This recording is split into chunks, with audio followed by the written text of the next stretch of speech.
राधे, कैसे हैं आप सभी लोग। आशा करती हूँ स्वस्थ हो गए, प्रसन्न हो गए और अपने उन्नति के मार्ग की तरफ अग्रसर हो गए। आज हम बात करेंगे राहु प्लैनेट की। इसका एक डिटेल वीडियो पहले भी इसकी कथा से संबंधित मैंने शेयर किया हुआ है, जिसका लिंक मैं वीडियो के आखिरी में आप लोगों के साथ शेयर करूंगी कि राहु की उत्पत्ति कैसे हुई थी। भगवान विष्णु ने जब समुद्र मंथन के टाइम अमृत तत्व निकला और राहु ने उसको पाने की इच्छा कर देवताओं का रूप लेकर वो जब देवताओं के उसमें बैठे लाइन में, तो सूर्य और चंद्र ने उसको देख लिया। भगवान विष्णु को बोला और जो मोहिनी अवतार में विष्णु भगवान थे, उन्होंने फटाक से अपने जो सुदर्शन चक्र था उससे राहु की गर्दन को धड़ से अलग कर दिया। तो ये इस प्रकार जो है राहु और केतु जो है दो हिस्सों में डिवाइडेड हो गए। अब राहु का जो सर था, कालांतर में उससे सांप की जो पूंछ थी और बाकी जो हिस्सा था वो निकल आया, और जो केतु का धड़ था उस पे सांप का सर निकल आया। राहु को अगर सीधा सीधा शब्द पकड़ें तो राहु का अर्थ है ग्रहण करने वाला, पकड़ने वाला, और केतु क्या होता है, ज्ञान। कि ज्ञान क्या है, केतु आपको मोक्ष भी बताता है। और अगर हम साइंटिफिकली देखें तो जो पृथ्वी का परिमार्ग है, जो ग्रह जहां घूमते हैं, वहां पर जब चंद्रमा के भ्रमण का जो मार्ग है और जिन दो स्थानों पर पृथ्वी का जो भ्रमण मार्ग को काटने वाले जो दो बिंदु हैं, वही आपके राहु केतु हैं।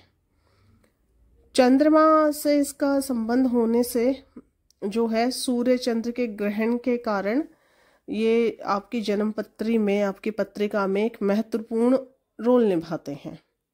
अंधकार कहा गया है सूर्य, तो जब भी ये सूर्य और चंद्रमा से युति कर लेते हैं किसी भी प्रकार की, तो वो उस दोनों जो हमारे प्रकाश में पिंड हैं उनको जो है समस्या देते हैं या उनको पीड़ित करते हैं। राहु केतु तमोग्रह है, पात ग्रह है, छाया ग्रह है, असुर जो ग्रह है वो माना गया है।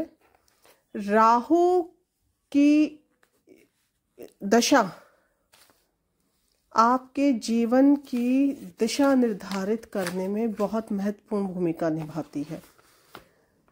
छाया ग्रह हैं दोनों, तो जिस भी भाव में बैठते हैं, जिस भी ग्रह के साथ बैठते हैं, वैसे इनकी प्रवृत्ति हो जाती है, क्योंकि अपना कोई जो राशि है राहु केतु के लिए नहीं बताई गई। राहु केतु दोनों का जो आपको एक डिटेल वीडियो ना, जो मैंने आपको पहले बताया कि आप जाकर पीछे जो वीडियोस हैं मैं लिंक डालूंगी, उसको सुन सकते हैं। मेष, वृषभ, कर्क, कन्या और कुंभ राशियों का राहु हमेशा अच्छा माना गया है। विशेषकर यदि यह केंद्र, त्रिकोण या उच्च भाव में बैठा हो तो जातक को सर्वोच्च यश, पद, कीर्ति और विदेश की भूमि से धन और समृद्धि प्रदान कराता है, यदि आपका राहु इन राशियों में स्थित हो। राहु को शनि जैसा कहा गया है, तो राहु के जो गुण हैं वो शनिदेव से जो है मिलते जुलते बताए गए हैं। और केतु को मंगल भगवान जैसा कहा गया है, तो केतु के गुणों को मंगल जैसा जो उनका स्वभाव है वो बताया गया है। कुछ जातक जो हैं राहु की जो उच्च राशि हैं, वो कुछ आचार्य जो हैं वो वृषभ मानते हैं, और कुछ का मानना है कि ये मिथुन में उच्च के होते हैं राहु ग्रह। और वही इसका उल्टा जो इन लोगों का उल्टा कर दीजिए, तो राहु केतु उसके अपोजिट में जाके, मतलब मान लीजिए राहु अगर आपके मिथुन में उच्च के हैं, तो जब वो हर सातवें भाव राशि जो होती है उनकी नीच हो जाती है ना, तो सजिटेरियस में वो नीच के माने जाएंगे। राहु ग्रह की जो मूल त्रिकोण राशि कही गई है वो कर्क मानी जाती है। जब आगे आगे पढ़ेंगे और विस्तृत जानकारी आप जानेंगे राहु के बारे में, तो आपको ये चीज़ भी पता चलेगी।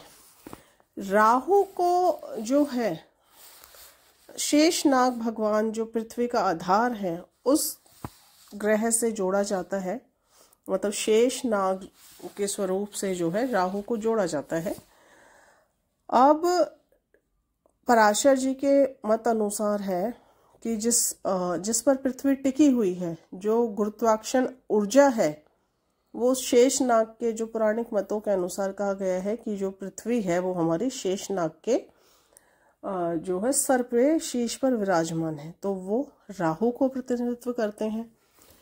अच्छे और बुरे जीवन के बारे में अगर आपको कुछ जानना है राहु से संबंधित, तो राहु बहुत अच्छी भूमिका निभाता है आपकी कुंडली में, क्योंकि राहु व्यक्ति को सडन सब कुछ देके जाता है, अचानक से। दक्षिण पश्चिम दिशा को ये रिप्रेजेंट करता है। भगवान वराह के अवतार हैं, तो वराह की पूजा भी की जाती है राहु की शांति वगैरह के लिए। राहु केतु जो प्लैनेट हैं वो सदैव वक्री होते हैं। एक राशि में लगभग ये 1.5 वर्ष रहते हैं और इनकी जो गति है, दैनिक गति, वो 3 मिनट के लगभग जो है मानी जाती है। राहु कुष्ठ रोग देता है, त्वचा को भी रिप्रेजेंट करता है। जो मलेच्छ है, या ये बोलूँगी विदेशी जो जातियां हैं, उनको राहु रिप्रेजेंट करता है, उनको राहु रिप्रेजेंट करता है। बिल जो है सांप का, वहाँ राहु का स्थान कहा जाता है। राहु का कद अच्छा, शरीर लंबा होता है। राहु का रंग काला और नीला, लेकिन जो धुएं जैसा रंग है वो राहु के लिए कहा गया है। राहु को झूठ बोलने की आदत है और दूसरों को नीचा दिखाने की प्रवृत्ति राहु की कही गई है।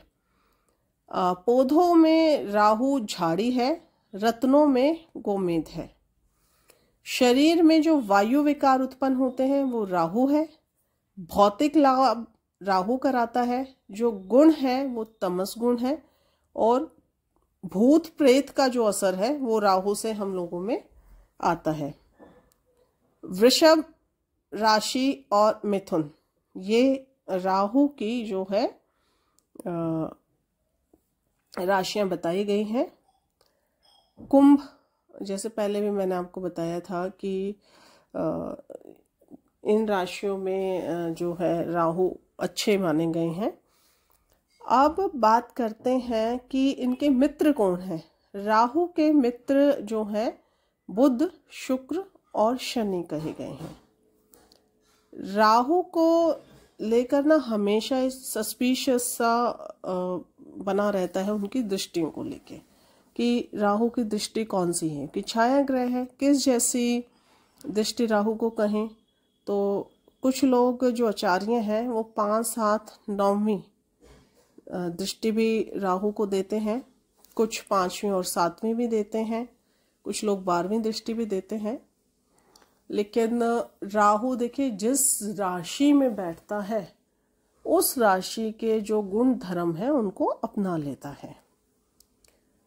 अब राहु के दोषों से बचने के लिए सबसे सरल उपाय है देवी दुर्गा की पूजा कीजिए, क्योंकि जिस प्रकार माँ अपने बच्चों के सभी कष्टों का हनन करती है ना, ठीक उस प्रकार जब भी राहु आप पर हैवी हो या राहु की दशा आपको मैलेफिक असर दे, तो माँ देवी की दुर्गा, माँ जो देवी दुर्गा है उनकी आराधना कीजिए।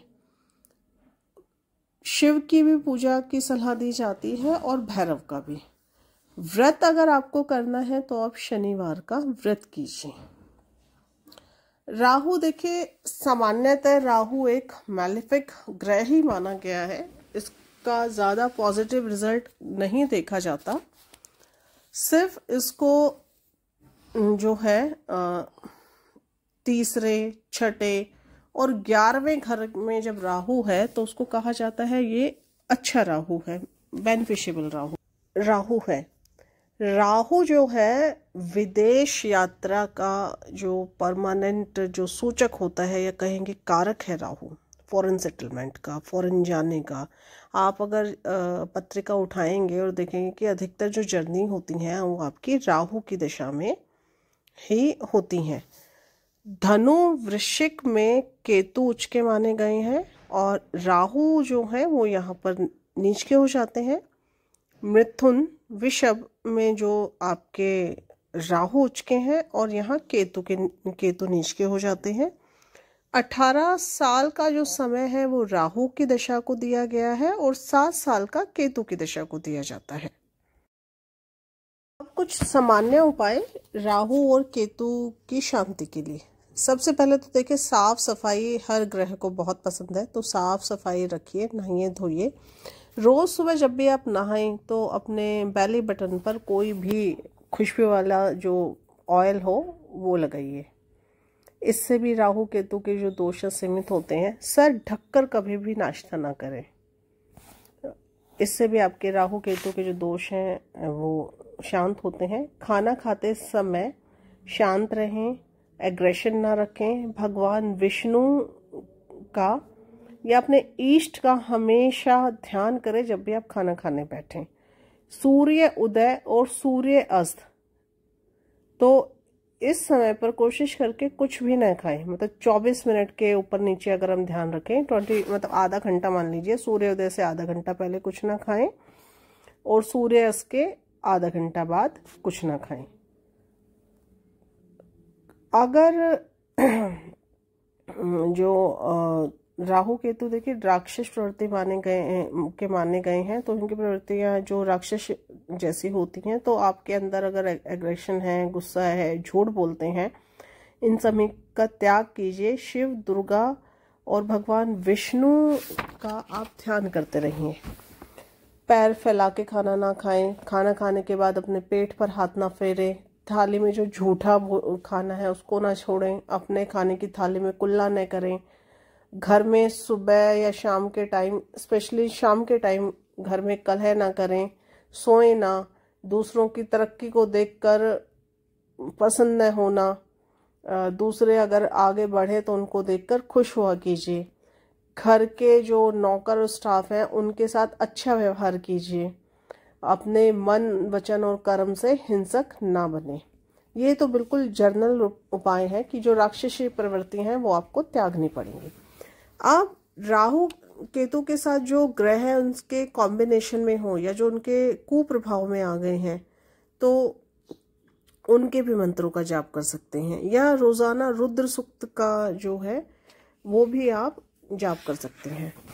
थोड़ा हाई लेवल पे अगर मंत्र में जा रहे हैं तो, नहीं तो सिद्ध कुंजी का श्रोत्र और देवी कवच और त्र्यंबकम मंत्र जो भगवान का मृत्यु संजीवनी मंत्र है उसका जाप कीजिए। इससे काफ़ी हद तक जो राहु केतु की समस्याएं हैं उनसे आपको जो है समाधान या आपको जो लाभ मिलेगा। अब बात करते हैं स्नान और दान की। राहु के लिए स्नान क्या है, दान क्या है। तो राहु की प्रसन्नता के लिए किसी बांस की टोकरी में आपने धातु से बने सर्प, चांदी के, पीतल के, तांबे के, जो भी आपको सही लगे वो बनवाएं। 7 प्रकार का अनाज या दालें, ऊन का कोई कपड़ा पहनने का, पानी वाला नारियल, जटा वाला जिसपे जटा हो, आजकल पानी वाले नारियल को भी लोग ना छील के रखते हैं, कंबल या पेठे की मिठाई। इनमें से या तो ये सारी वस्तुएं दान करें या कोई एक, लेकिन बांस की टोकरी के साथ। जब केतु के दान की बात आती है तो रंग बिरंगा कंबल, कंधारी जो अनार है वो, साबुत उड़द, शीशा, बिस्तर, इनमें से सेम वही कोई एक या सभी चटाई के साथ बांस की टोकरी में रखकर दान करें। अब राहु की प्रसन्नता के लिए आपको नीम के पत्ते या फल जो निम्बोलियां होती हैं वो, सरकंडा या कुशा, पठानी लोद का एक चूरा भी आता है वो भी आप डालकर स्नान कर सकते हैं, या कोई खुशबू वाला जो इत्र वगैरह है वो भी आप उस पानी में डालकर स्नान कर सकते हैं। गंगा स्नान सबसे इजी जो रेमेडी है राहु देव की वो गंगा स्नान है। तो ये मैंने बहुत कम शब्दों में आपको राहु केतु के विषय में बताने का प्रयत्न किया। अपनी नेक्स्ट वीडियो में मैं राहु का 12 भाव में क्या फल होता है वो आप लोगों के साथ साझा करूंगी। इसी प्रकार की अन्य वीडियो को जानने के लिए हमारे चैनल को लाइक कीजिए, सब्सक्राइब कीजिए। किसी विशेष विषय पर आपको कोई जानकारी चाहिए तो कमेंट सेक्शन में जाकर कमेंट कर सकते हैं। हम लोगों से जुड़े रहने के लिए धन्यवाद।